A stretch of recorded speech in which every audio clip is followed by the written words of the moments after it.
और इस वक्त अहम खबर यह है कि फौजी अदालतों में सिविलियंस के ट्रायल से मुतालिक दरखास्त की समाअत जारी है। जस्टिस काजी फाइज ईसा ने बेंच से अलहदगी इख्तियार की है, जिसके बाद नया बेंच तश्कील दे दिया गया है। फौजी अदालतों में आपको बताते चलें कि सिविलियंस के ट्रायल से मुतालिक दरखास्त की समाअत में जारी थी कि जिसके दौरान जस्टिस फाइज ईसा ने बेंच से अलहदगी इख्तियार की और उसके बाद अब 7 रुकनी नया बेंच तश्कील दे दिया है। सुप्रीम कोर्ट का 9 रुकनी बेंच टूटने के बाद नया 7 रुकनी बेंच तश्कील दिया गया है। जस्टिस काजी फाइज ईसा और जस्टिस तारिक मसूद बेंच से अलग हो गए हैं और अब इस केस की समाअत ये 7 रुकनी बेंच करेगा। फौजी अदालतों में सिविलियंस के ट्रायल से मुतालिक दरखास्त की समाअत के दौरान जस्टिस काजी फाइज ईसा ने बेंच से अलहदगी इख्तियार की, जिसके बाद जस्टिस तारिक मसूद भी इस बेंच से अलग हुए और इसके बाद ये 9 रुकनी बेंच 7 रुकनी रह गया और अब ये नया 7 रुकनी बेंच ही इस केस की समाअत करेगा। आपको बताते चलें कि अलहदगी इख्तियार करने के बाद जस्टिस काजी फाइज ईसा की जानिब से कुछ रिमार्क्स भी सामने आए थे, जिसमें उन्होंने कहा था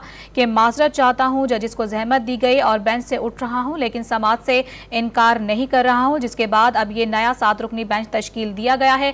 जस्टिस फाइज ईसा की जानिब से ये भी कहा गया था कि प्रैक्टिस एंड प्रोसीजर एक्ट के जो फैसला है उसके आने के बाद ही इस केस की समाअत का हिस्सा बन सकूंगा। फौजी अदालतों में सिविलियंस के ट्रायल से मुताल्लिक दरखास्त की समाअत जारी है। जस्टिस काजी फाइज ईसा ने बेंच से अलहदगी इख्तियार कर ली है। सुप्रीम कोर्ट का 9 रुकनी बेंच टूटने के बाद 7 रुकनी बेंच तश्कील दिया गया।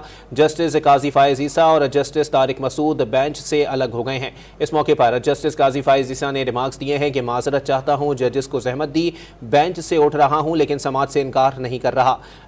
इस मौके पर जस्टिस सरदार तारिक मसूद ने रिमार्क्स में कहा कि मैं काजी फाइज ईसा से इत्तेफाक करता हूं। चीफ जस्टिस के रिमार्क्स इस मौके पर सामने आए कि हमने ये बेंच अपने आईनी हल्फ के मुताबिक बनाया है। फौजी अदालतों में सिविलियंस के ट्रायल से मुतालिक दरखास्त की समाअत जारी है। जस्टिस काजी फाइज ईसा ने बेंच से अलहदगी इख्तियार कर ली है। आपको बताएं कि सुप्रीम कोर्ट का 9 रुकनी बेंच टूटने के बाद नया 7 रुकनी बेंच तश्कील दे दिया गया है, जिसमें chief justice of Pakistan Umar Ata Bandial, justice Mazahir Ali Akbar Naqvi, justice Munib Akhtar, justice Ayesha Malik, justice Ijazul Ahsan शामिल हैं। इसी पर मजीद बात करेंगे डॉन न्यूज़ के नुमाइंदे हसीब भट्टी से। जी हसीब भट्टी, अपडेट कीजिएगा।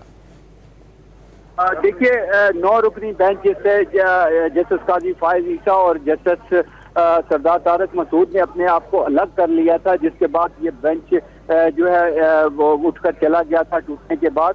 और अब ये दोबारा तारीख दी है जो कोर्ट एसोसिएट है उनकी जानिब से दी गई है। 1:30 बजे दोबारा जो बाकी जो मेंबर्स हैं, 7 मेंबर्स हैं, वो उनके ऊपर समाअत होगी। दोबारा ये बेंच समाअत करेगा। 1:30 बजे दोबारा समाअत होगी। इसके हवाले से मैंने इसका पहले भी अपने रिपर के अंदर बताया था नाजरीन को कि तमाम जो वकला हैं वो भी सारों को कोर्ट रूम में बैठने का कहा गया था जो अदालती अमले की जानिब से, जबकि अटॉर्नी जनरल भी दोबारा वापस आ गए थे जाने के बाद। और इस वक्त 1:30 बजे दोबारा जो है वो समाअत होगी उसी चीफ जस्टिस की सरबराही में। और जो बाकी 7 जो जजेस हैं वो उसके बेंच में शामिल हैं, यानी अभी भी लार्जर बेंच है, ये लार्जर बेंच ही समाअत करेगा।